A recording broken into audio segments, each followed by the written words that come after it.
Good morning. Oh, good morning, early afternoon. My name is Aisha Tukbai. I am the program manager for the Howard County State Health Insurance Assistance Program, which we call SHIP conveniently. It's a little bit of a mouthful, but SHIP is a part of the Howard County Office on Aging and Independence, and we are your local help with Medicare. So I'm going to start this first part of the presentation, and then Star Sowers will take over this second part and speak to her area of expertise. But I'm going to give you a very general overview, basic understanding of Medicare, which is a very complex health insurance system. It's a little hard to go through it all in 20 minutes, but we're going to give you a general overview to help you out with that. So the main objectives of my part of the presentation this afternoon is I'm going to give a very broad explanation of what Part A, B, C, and D are, some costs of Medicare, how to supplement Medicare costs, and what Medicare does not cover. So what is Medicare? I'm sure most of us know or have heard or are probably on it, but it is health insurance for individuals who are 65 years of age or older, or individuals under the age of 65 with certain disabilities, such as Lou Gehrig's disease, also known as ALS. And there's no waiting period to start Medicare if you're under 65 and are diagnosed with ALS.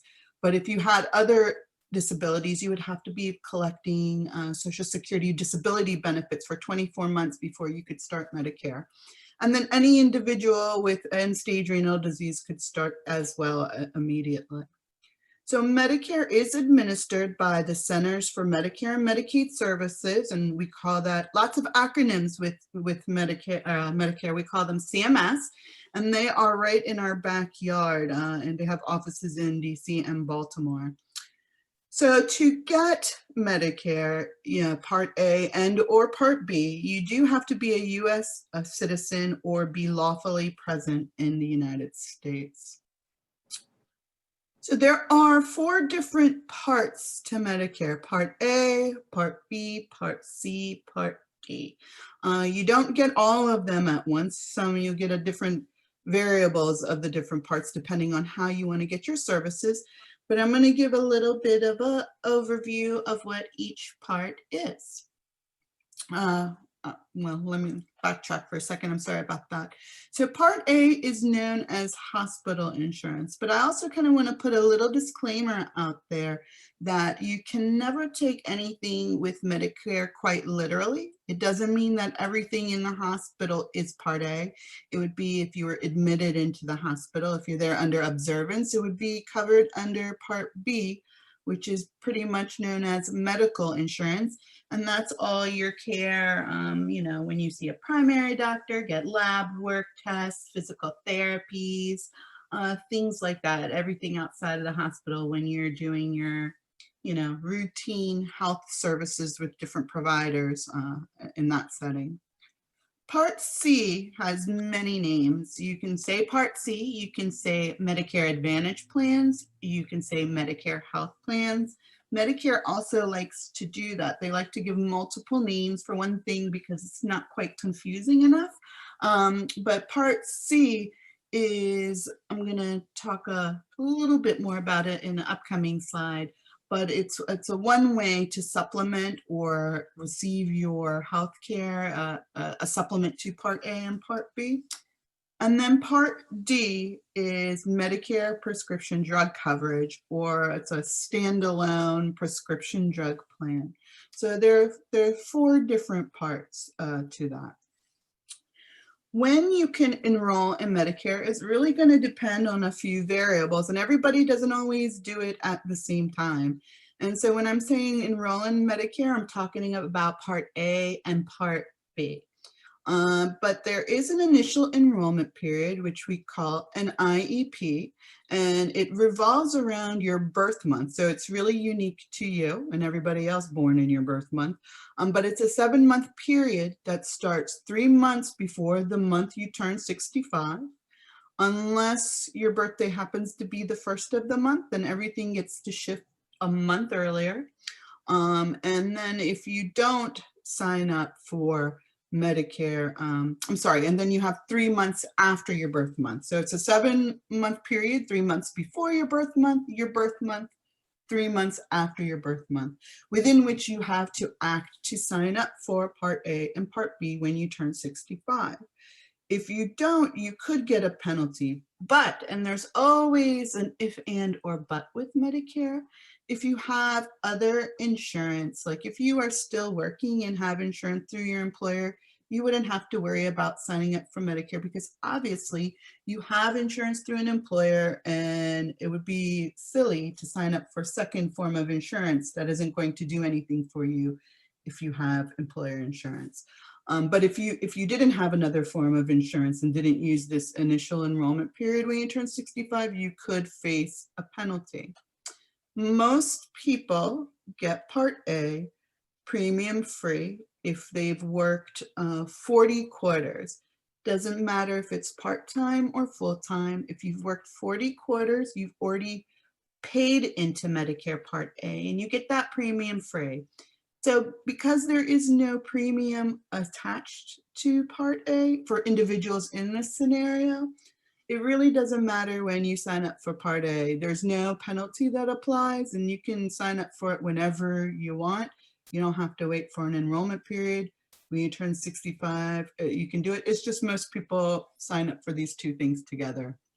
But again, depends on your circumstance. So if you do not use your initial enrollment period, and then the next slide, I probably should have put this in different orders. I'm going to go forward a second. The next enrollment period is what we would call special enrollment periods. And special enrollment periods, as the name suggests, are windows that are given to people depending on specific circumstances where they would give you a special window to enroll or make some sort of change. So there's a lot of different types of special enrollment periods depending on circumstances that are kind of beyond your control. Like you could have lost employer coverage and then that's beyond your control. They would give you a window. But the most common one I see as a member or someone helps the community with Medicare is when people are retiring. So I listed that one specifically. So if you're somebody who didn't take advantage of your initial enrollment period, and then because you're still working and you wait till you're 71 to retire, you would get a special enrollment period that would last 8 months for you to sign up for Part B. Part A, you can sign up anytime if you want, if it's premium free. Within that window, you have to act so that you can sign up for Part B without a penalty and get that going for you. But if you are someone who did not use their initial enrollment period or did not have a special enrollment period, and it happens sometimes, you see, I mean, I always hear sad stories. So like if, for example, I might have an adult child who calls and says, my mom has dementia and let things lapse and their insurance lapse and they're trying to get back in, you would use what's called a general enrollment period, the general enrollment period. It happens annually from January 1st to March 31st. And when you enroll in that window, there is what, I mean, I don't like to call it this, but they call it a time penalty, where you would wait for your coverage to start July 1st. And most people who are signing up during the general enrollment period, it's because they missed their other windows that they probably should have used to avoid penalties. So, life gets in the way for people sometimes, but most people who use the general enrollment period are probably facing a Part B penalty as well. But it really depends on timing and your situation. So I talked about the 4 different parts, but really once you get a understanding, and really I gave a very broad overview. If there are other things obviously to look at, like the costs of the different services, how much the premiums are, your copay, co-insurance, what it does and doesn't cover as far as costs. But once you get an understanding of that and you're new to Medicare, or if you're in Medicare, a lot of times people ask, especially this time of year, open enrollment for drug plans just ended and people see lots of commercials for Advantage plans, is the next concept to understand is that there are two paths to getting your services in Medicare.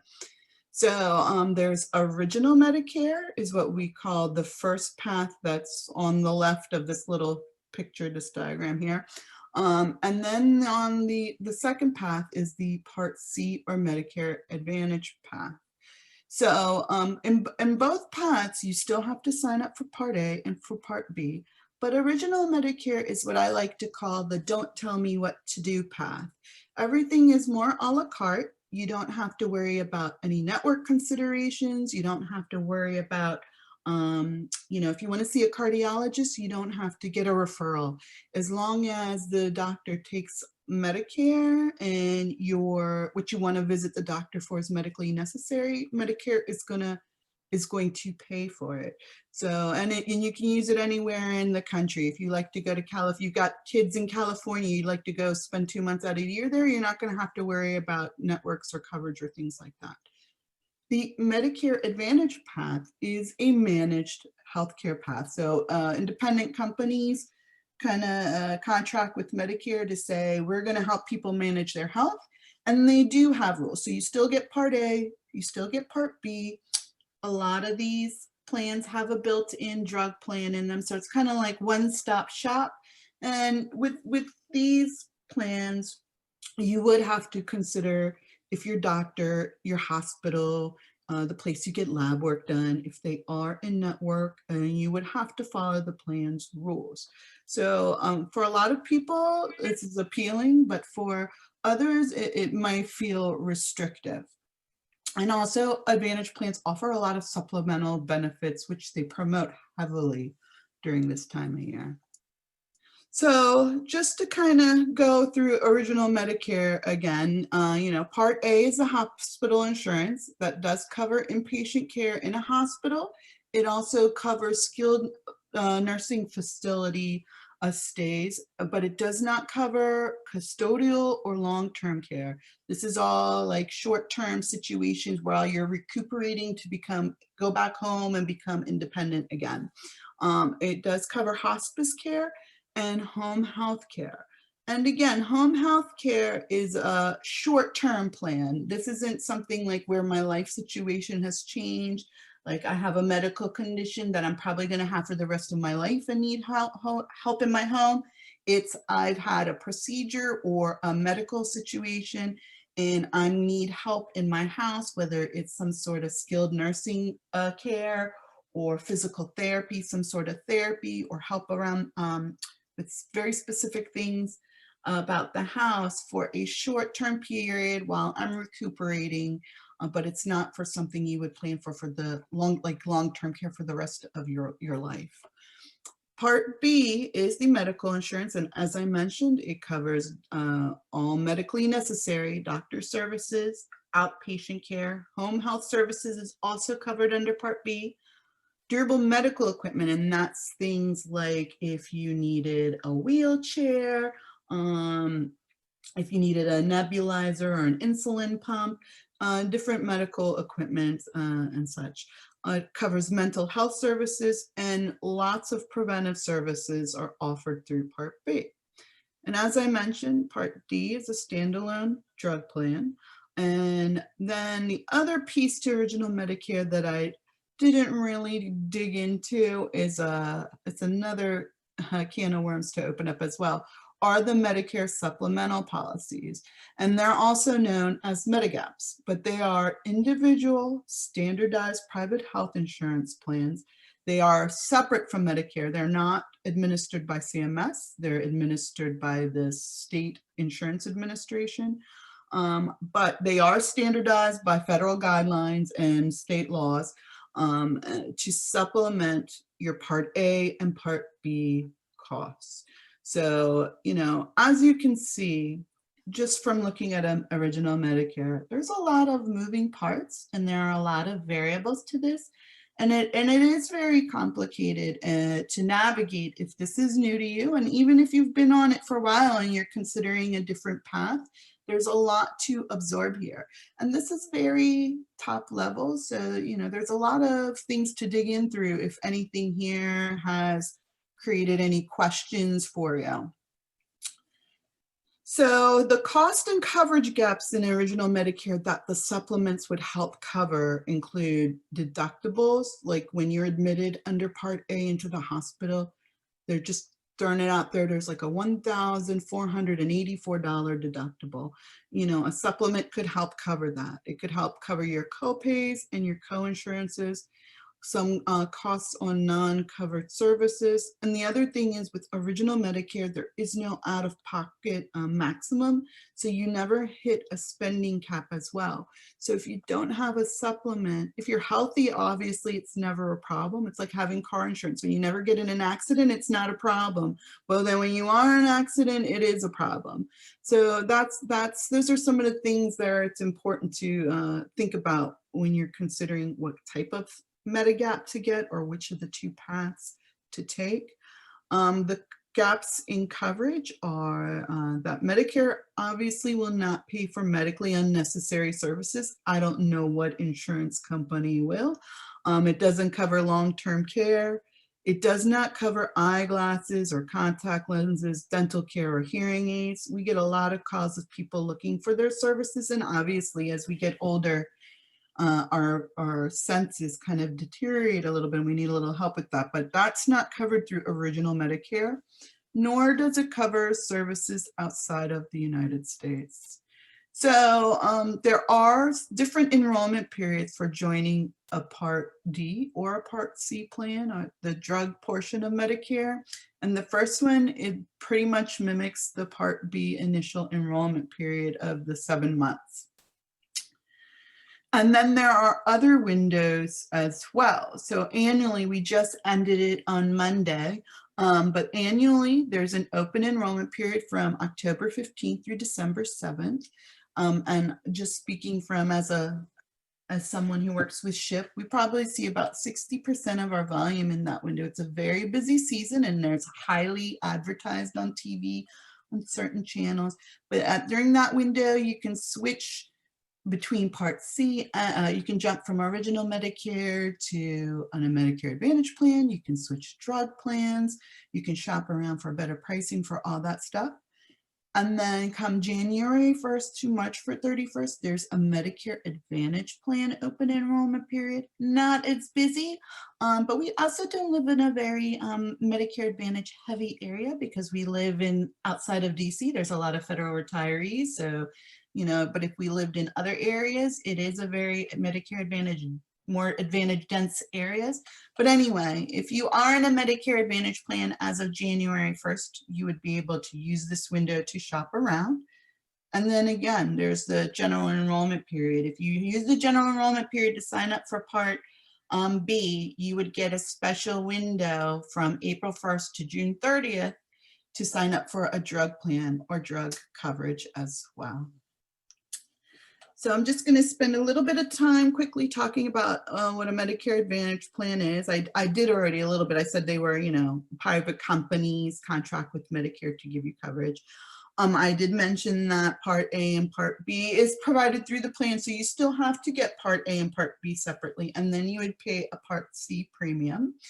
And you would have to use healthcare providers that participate in the plans network. Some do let you go. It depends on the type of plan. Some will be very strict and say you have to stay in network. And if you go out of network, you'd have to pay 100% of the cost. And others are more flexible. They say you can go out of network, but they're probably going to charge you a little bit more because you're going to be costing them more money. So they're going to make you pay more money. But you just need to pay attention to the different types of plans and their rules. You know, a lot of people see the premium of Advantage plans and it looks more attractive than the premium of a Medigap. But you really have to understand the pricing structure because there's always a trade-off.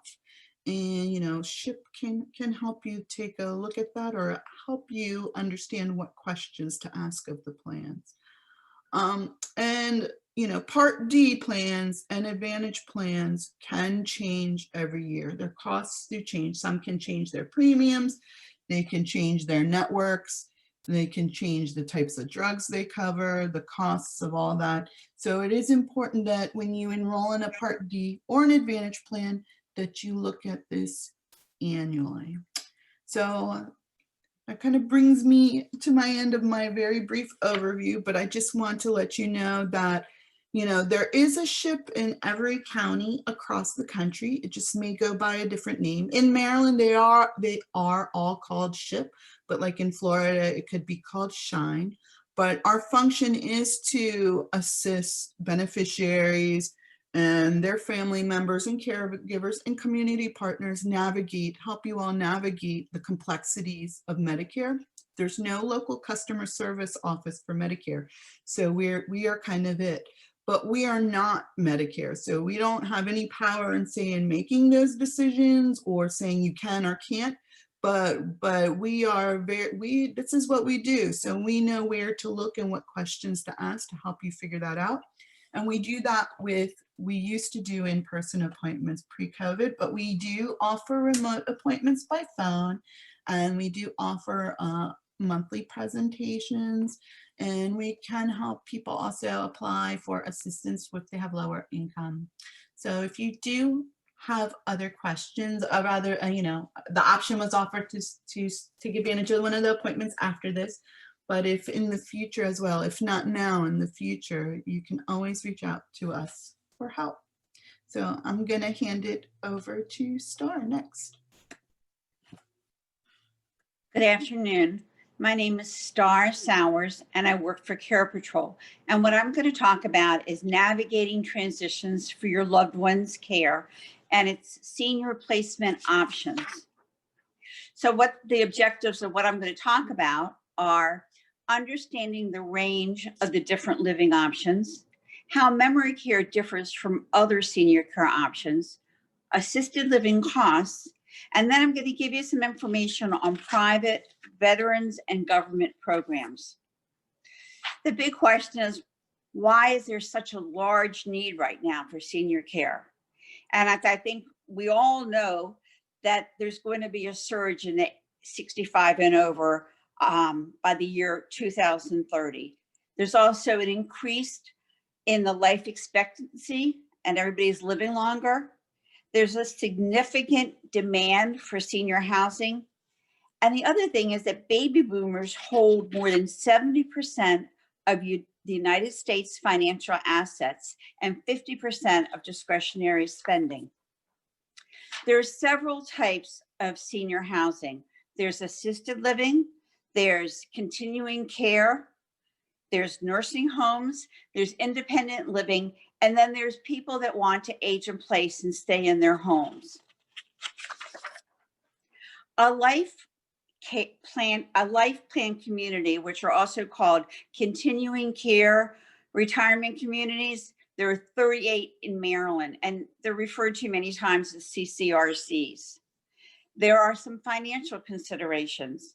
Usually there's a buy-in up front when you first go in as part of the entrance fee. And then the monthly fee ranges from $3,500 for one person to $8,000 or more for a couple living in the same apartment. There's pros and there's cons. The pros is it helps you to plan ahead for your future care needs. You don't have to worry if you run out of money, and you're guaranteed for lifelong care and shelter. The cons are that you're putting all your eggs in one basket. You're putting your money out, and you're assuming that you're going to want to be staying there. It can be hard to get your money back if the consumer interest changes. If you change your mind, it can be very difficult to get your money out of the arrangement. And the other issue is that sometimes the level of care may not be available when you need them, or may not be up to the standards as an independent or something that you're used to. There's 62 plus independent housing. There's 278 of them in Maryland. These are usually, this is for independent living, there's usually a rental lease tenant agreement. The pros is that they're very affordable. There's an easy out contract. they're handicapped accessible, and you don't have to deal with home maintenance. I mean, they've got somebody that can fix whatever goes wrong. The big con to that is if you're living in an independent apartment, if you start needing any type of assistance, they don't have the healthcare services available. So what's going to happen is you're going to have to go outside and contract out to bring to get somebody from a home health agency, or find somebody that can come in and give you the care that you might need. Then there's assisted living. There are over 1,100 assisted living communities in Maryland. They allow people to be as independent as possible while offering support with activities of daily living. That's walking, eating, showering, dressing, toileting, and taking your medications. The communities vary greatly in their size, their care levels, and the feel and the cost to the communities. The pros of assisted livings are that they all offer 3 meals a day. There's security, there's supervision, there's assistance with activities of daily living and care levels, and they meet the requirements that have been established, and they're monitored by the state, they're monitored by the county, and many long-term care insurance policies will help pay for them. The con to assisted living is that private pay insurance and Medicare does not pay for assisted livings. And well, there are standards that are set by the state and by the local. Those are the basic standards that they have to keep, and they are monitored, as I said before. There's also memory care, assisted living that is specialized in care of people with dementia is memory care. Some of the communities are specifically designed for people with dementia, not only in how the caregivers are trained, but how the space is laid out and how the security measures, they have specific security measures that are put in place to make sure it takes care of people that wander or might try to get out the door. Many times what they do is they have a central area where the people will socialize and they'll have their meals, and then they'll have maybe like they call them neighborhoods off the central area where the different bedrooms are. People are really encouraged to get out of their individual rooms and come into these central areas. A pro of memory care is that there's higher staffing levels for the care that the people need. The con is that it's a higher cost. Then there's nursing homes. The facility that provides temporary rehab and permanent residences for individuals who are too sick or frail to live at home. They provide a high level of medical care, and a nurse is always on the premises, and they're under the direction of a medical doctor. They average a cost of $9,000 a month if it's private pay.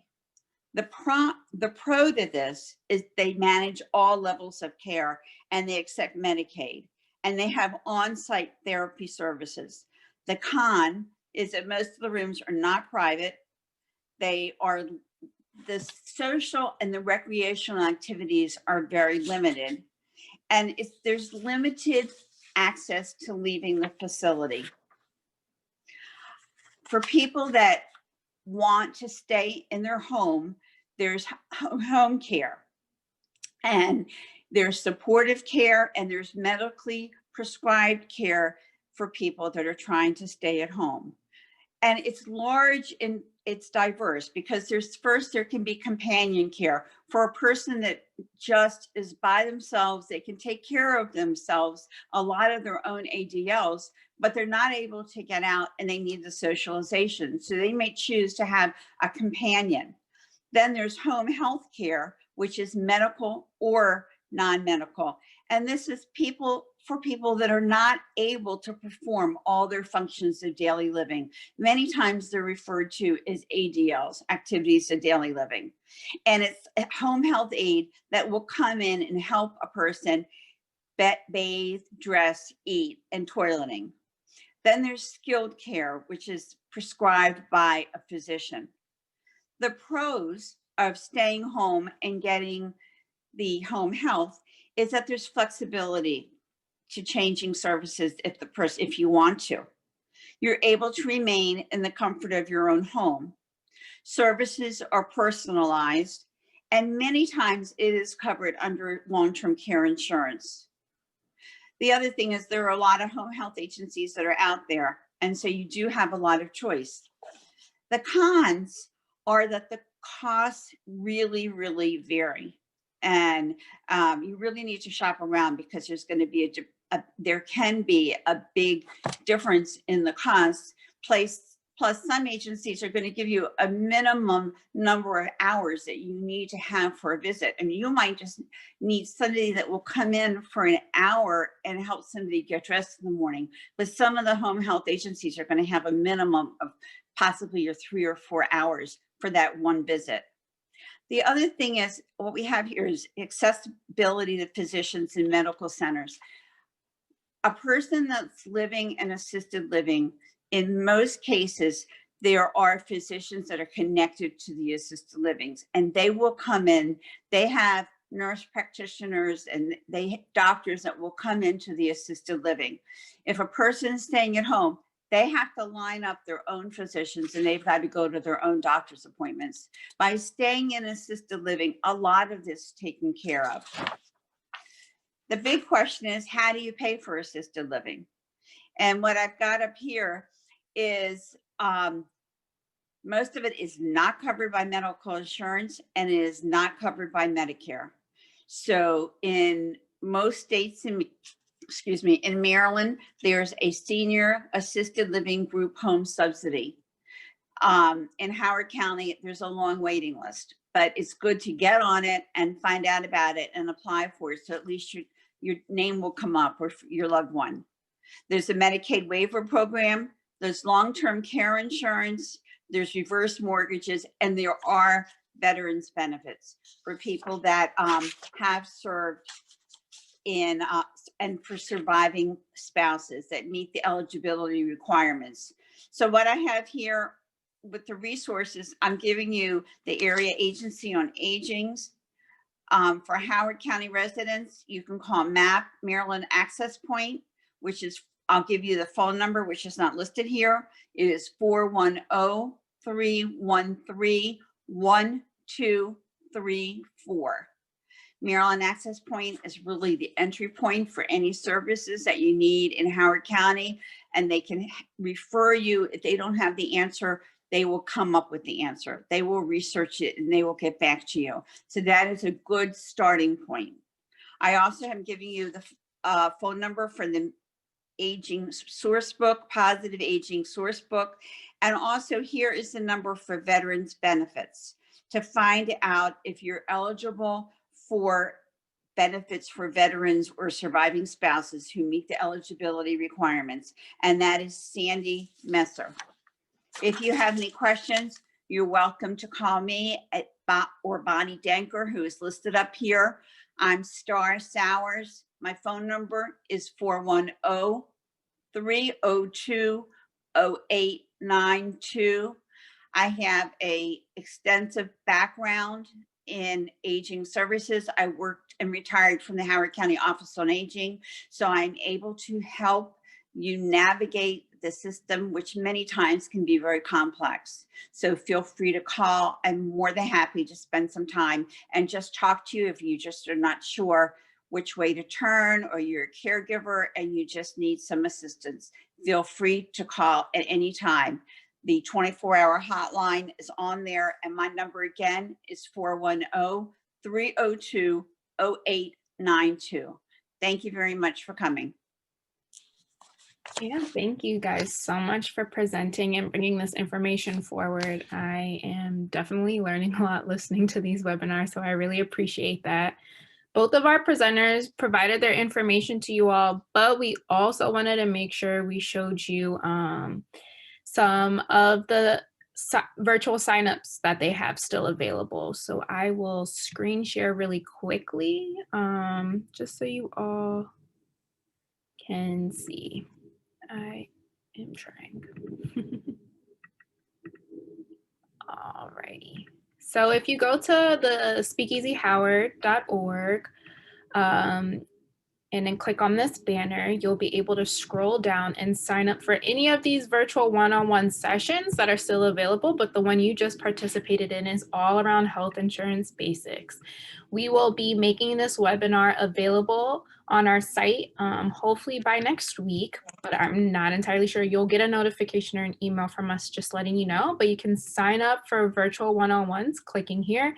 And they have availability today to work with you. So as soon as we get off of this around, I think one of the next ones is 12:15. So as soon as 12:15 today, you guys can get one-on-one support on what you just learned about today. So if you have any questions, feel free to reach out to them directly, drop them in the chat really quickly, or we'll be able to answer them at the one-on-ones. Oh, here's a cute question. Oh, someone said thank you. Awesome, great. So yeah, please sign up. There's availability still there for you all. It's totally free. And if that doesn't work, then we'll have the webinars open for you guys, and we'll make sure that you have the contact information. So thank you all. Thank you. Thank you. Alrighty.